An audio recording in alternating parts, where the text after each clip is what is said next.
Good morning all of you. तो बेटे आज हम फेडरलिज्म का ही एनसीईआरटी के क्वेश्चन आए, बड़ा इम्पोर्टेंट है। List 4 features of Indian constitution that give greater power to the central government than the state government. भारतीय संविधान की कोई 4 ऐसी विशेषताएं बताइए जो सेंट्रल गवर्नमेंट को स्टेट गवर्नमेंट से ज़्यादा पावर देता है। भारतीय संविधान की कोई ऐसी 4 विशेषताएं बताइए जो केंद्र सरकार को राज्य सरकार से ज़्यादा शक्तियां देता है। The constitution of India established a federal system of government in the country. Following 4 features of Indian constitution give more power to the central government than the state government. भारत का संविधान एक संघात्मक सरकार की व्यवस्था करता है देश में, और निम्नलिखित 4 वो विशेषताएं हैं ये निम्नलिखित 4 विशेषताएं हैं संविधान की जो केंद्र को ज़्यादा शक्तियां देती हैं राज्य से। Number 1, division of powers in favour of centre. शक्तियों का विभाजन केंद्र के पक्ष में। The Indian Constitution has distributed the powers between the center and the state in such a way that center has become stronger than the states. The central government gets the lion's share of the powers. Most important, almost all important subjects have been included in the union list. If there is a clash over a subject in the concurrent list between the center and the state, the will of the center will prevail. Bharat के संविधान के अनुसार जो शक्तियों का विभाजन किया गया है वो सेंटर के पक्ष में। भारत में शक्तियों का विभाजन कॉन्स्टिट्यूशन में 3 लिस्ट बनाई गई हैं: संघ सूची, फेडरल लिस्ट, स्टेट लिस्ट और कॉन्करेंट लिस्ट। संघ सूची, राज्य सूची और समवर्ती सूची। तो जो संघ सूची है जिस पर कानून बनाने का अधिकार केंद्र सरकार को है, उसमें 97 विषय हैं और सारे इंपॉर्टेंट टॉपिक वो उस लिस्ट में है जिस पर कानून बनाने का अधिकार केंद्र सरकार को है। कॉन्करेंट लिस्ट में जो विषय हैं समवर्ती सूची में,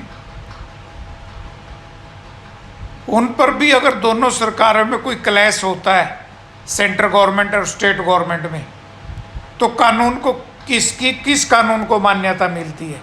केंद्र सरकार द्वारा जो कानून बनाया गया हो कॉन्करेंट लिस्ट पे भी उसको ज़्यादा मान्यता मिल जाती है। इसलिए शक्तियां जो हैं वो केंद्र सरकार के पास ज़्यादा हैं।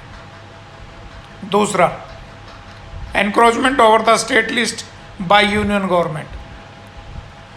जो राज्य सूची है जिसमें 66 विषय हैं,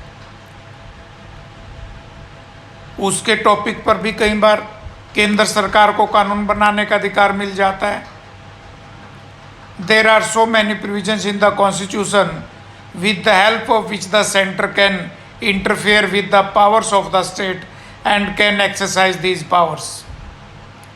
कई बार संविधान में ऐसे प्रोविज़न हैं जिससे केंद्र राज्यों की शक्तियों में भी इंटरफेयर कर सकता है। कैसे?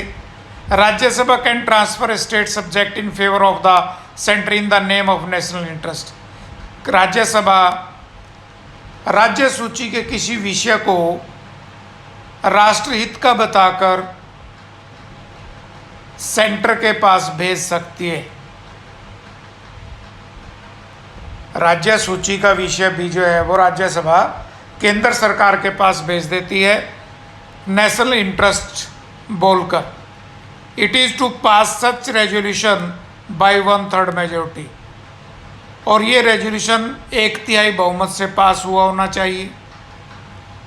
राज्य is part of centre. The central executive can give direction to the state executive from time to time. केंद्र सरकार की जो कार्यपालिका है वो राज्य सरकार की कार्यपालिका को समय समय पर डायरेक्शंस देती रहती है, दिशा निर्देश देती रहती है। The power of the state executive can be used this way by the centre. और इस प्रकार राज्य की जो कार्यपालिका उसकी शक्तियों का प्रयोग कौन करता है? केंद्र। The parliament can make laws on any subject in order to enforce a treaty or an agreement entered into between India and any other foreign power। Parliament कोई ऐसा कानून बना सकती है किसी ऐसे विषय पर भी कि राज्य किसी दूसरे देश के साथ जो है वो विदेशी शक्ति के साथ किसी प्रकार का कोई एग्रीमेंट जो है वो नहीं कर सकते। और ऐसा एग्रीमेंट केवल केंद्र सरकार जो है वो कर सकती है। Next, change in the boundaries of states. राज्य की सीमाओं में परिवर्तन।